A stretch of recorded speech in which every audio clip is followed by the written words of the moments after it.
Hello बच्चों, चलिए प्रश्न को पढ़ते हैं। इसमें लिखा है कि 5 किलोग्राम द्रव्यमान के एक पिंड को 2 मीटर लंबी रस्सी से बांधकर 2 चक्कर प्रति सेकंड की दर से क्षैतिज वृत्त में घुमाया जा रहा है बच्चों। तो ज्ञात कीजिए पिंड की घूर्णन गतिज ऊर्जा। तो चलिए बच्चों, इस प्रश्न की मूल अवधारणा देख लेते हैं। बच्चों इस प्रश्न की मूल अवधारणा इस प्रकार से है कि बच्चों ये मान लीजिए हमारा कोई घूर्णन अक्ष है, इसके परितः ये हमारा m द्रव्यमान का पिंड जो है घूर्णन गति कर रहा है बच्चों इस प्रकार से।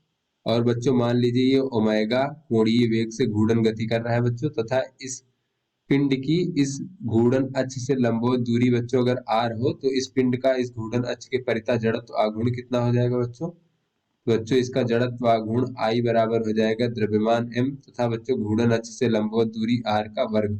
तो इस प्रकार बच्चों हम जड़त्व आघूर्ण लिख सकते हैं। उसके बाद बच्चों कोई वस्तु जो घूर्णन कर रही है बच्चों, तो उसकी घूर्णन गतिज ऊर्जा होती है। घूर्णन गतिज ऊर्जा कितनी होती है देख लेते हैं बच्चों। तो जो घूर्णन गतिज ऊर्जा होती है वो k बराबर होता है 1/2 जड़त्वाघूर्ण I और कोणीय वेग ओमेगा का वर्ग, इस प्रकार से बच्चों।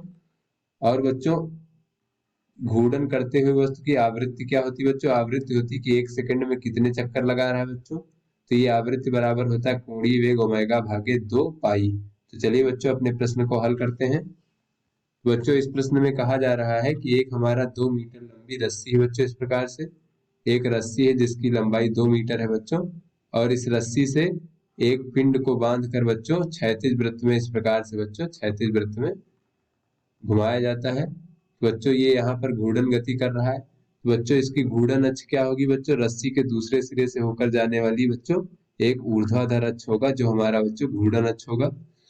तो बच्चों यहाँ पर इसका कोणीय वेग हम ओमेगा मान लेते हैं, और इसका द्रव्यमान बच्चों m बराबर दिया गया है 5 किलोग्राम। बच्चों ये 5 किलोग्राम हो जाएगा बच्चों।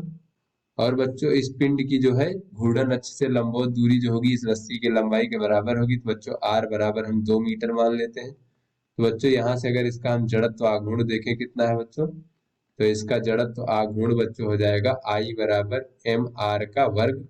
बच्चों m का मान 5 है और r का मान बच्चों 2 है, तो 2 का वर्ग हो जाएगा। तो इस प्रकार से बच्चों 5 गुणे 4 बराबर हो जाएगा बच्चों 20 किलोग्राम मीटर वर्ग। तो बच्चों ये हमारा जड़त्व आघूर्ण का मान हो गया। अब चलिए बच्चों देख लेते हैं, इस प्रश्न में हमें आवृत्ति दी गई है बच्चों। तो आवृत्ति का मान दिया गया है बच्चों यहाँ पर 2 चक्कर प्रति सेकंड, यानी कि 1 सेकंड में 2 चक्कर लगाता है बच्चों। ये 2 दिया गया। आवृत्ति बराबर जैसा कि हमने मूल अवधारणा में देखा कोणीय वेग ओमेगा भागे 2 पाई होता है बच्चों। तो यहाँ से कोणीय वेग ओमेगा का मान हमें प्राप्त हो जाएगा 4 पाई रेडियन प्रति सेकंड। रेडियन प्रति सेकंड।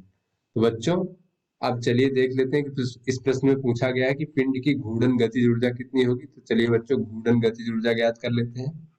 बच्चों पिंड की घूर्णन गतिज ऊर्जा जो हो जाएगी बच्चों के बराबर जैसा कि हमने मूल अवधारणा में देखा 1/2 जड़त्वाघूर्ण I तथा बच्चों गुणे कोणीय वेग ओमेगा का वर्ग। तो बच्चों के बराबर 1/2, यहाँ पर I का मान रख देंगे जड़त्वाघूर्ण। तो ये बच्चों हमने यहाँ पर 20 प्राप्त किया है, 20 किलोग्राम मीटर वर्ग।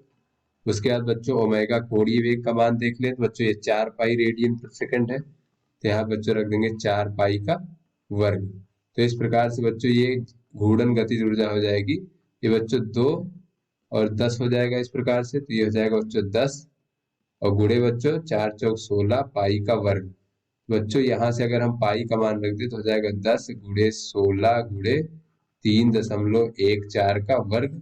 तो इस प्रकार से बच्चों हमारी घूर्णन गतिज ऊर्जा का मान हो जाएगा 1579 जूल। बच्चों ये हमारी इस पिंड की घूर्णन गतिज ऊर्जा का मान हो गया। तो आशा करते हैं बच्चों ये आपको समझ में आ गया होगा। धन्यवाद।